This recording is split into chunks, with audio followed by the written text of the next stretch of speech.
You're watching World Talks on TVP World. I'm Aaron Darman. It began as student-led protests after the deadly canopy collapse at the Novi Sad railway station. Now it's become the largest civic uprising since the fall of the Milosevic regime. President of Serbia, Aleksandar Vučić, says his government is still open to dialogue, offering a televised debate with protesting students, even as police in full riot gear take to the streets. With me now is Dejana Stošić, activist and educator at the NADA agency. Good evening, ma'am. So what is the state of play as we speak today? Well, for now, we still have a protest in Novi Sad and in Belgrade. Right now, the philosophical faculty of Novi Sad is under, let's call it, backlash, and inside there is a riot police, and there is only the dean of the faculty with more than 160 professors of the faculty being upfront saying they want to block the faculty building, as that is how everything started. First in the Novi Sad and then in Belgrade. The repercussions, the police brutality is getting worse and worse each day. Some people will still look at these protests and wonder how they turned so quickly from tragedy, from the fight against corruption, to challenging President Vucic's rule. Talk me through how that happened. Well, I would say that everything, the fall of the canopy is the prime example of the corruption, and the President Aleksandar Vučić and his party, Serbian Progressive Party, are the ruling party for the past 13 years. So, and this project, the renovation of the central railway station, was done by them, and we see one of the first demands by the protest was, please let us see the papers of the renovation. And that is when they say we will not give you the papers.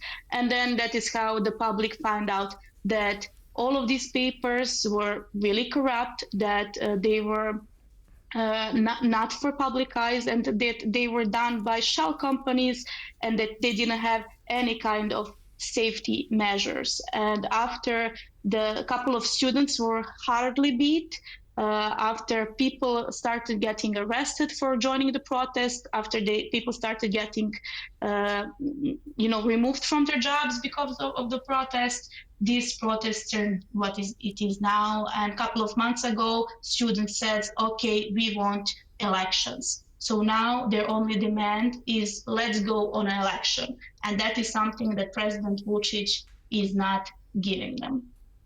Could these demonstrations, in your view, really lead to an overthrow of the government? Is President Vucic's grip on power too tight? Yes, he has all the power. He has all the media, and he has all the power, and he has all of the, let's call it, underground infrastructure. In the last Belgrade elections, CRTA and OEBS actually stated that the ruling party had more than 40,000 people come from Republika Srpska, which is part of the Bosnia and Herzegovina, to Belgrade to vote for him. So he is a mastermind of winning every election, and one of the current ministry who is in coalition with him says it doesn't matter how people vote, it only matters is who is counting the votes. So they have experience from the 90s how to steal every elections, but let's hope that Serbia will have free elections soon. I want to pick up on your point around media. We know more than 30 journalists have been attacked under 2 months in Serbia. We also know President Vucic was the so-called Minister of Information under a regime notorious for defending wartime propaganda laws. So how has the media situation played out in Serbia, and how has state media evolved in recent months? So each national media, media that has national frequency, is tightly controlled by the ruling party. Even the national RTS broadcaster. Now we have a situation which is, I think, makes everything much worse. So the only two media channels that are not controlled by the ruling party are N1 and Nova television.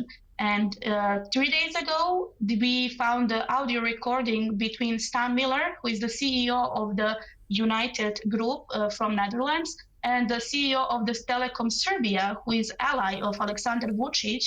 And in this conversation, the ally of the Aleksandar Vučić is saying, we have to fire Aleksandra Subotic, who is the CEO of United Media, who is actually the owner of N1 and Nova.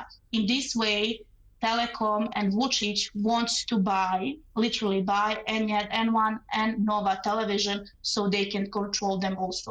If this happens, then the Serbia will not have any media that is not controlled by them. And I have to say, when speaking about attacks, we have 34 attacks, physical attacks.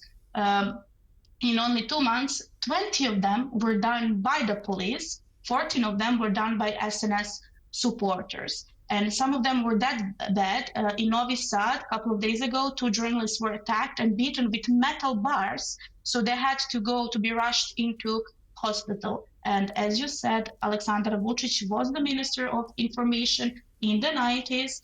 And in one of his interviews, he pledged that he's going to have his revenge on Slavko Ćurubija. After a couple of months, Slavko Ćurubija was found dead. So this is a country where journalists are killed and are attacked daily.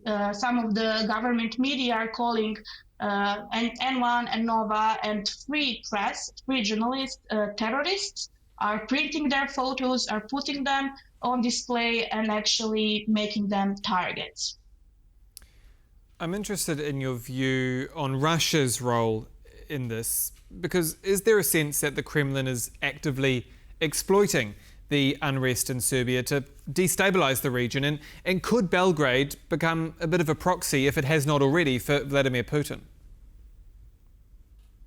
Yes, I would say that Belgrade with Aleksandar Vučić is a proxy for Vladimir Putin and Russia. Russia today has its building, I would say, in Serbia. It is really big media here, and it openly supports police brutality, and it's calling students' movements the, how they calling it, colored revolution. So it is all supported by Russia, and everything goes to Russia's favor, I would say, because Serbia is the only country in the Balkans who has tight connection, ruling party has tight connections with Russia, and a lot of media actually who has national frequency are having like Russian supported specialists to come to comment on Serbia's situation right now. So what can the EU do then to ensure that Serbia does not fall deeper into Russian influence? Well, one of the first things is that they should not, support this financially. For example, big companies like Lidl from Germany are paying their ads to this national frequency television, such as Happy, such as Pink, they have a lot of audience, but their revenue is much supported by the EU companies. So for starters, let's not give them money to support Russian propaganda, but also to support targeting of journalists and violation of journalist codes, as this happens daily in Serbia. Dejana Stošić, activist and educator at the NADA agency, thank you again for your time. Thank you. And that's all for this edition of World Talks here on TVP World. I'm Aaron Darman. Goodbye for now.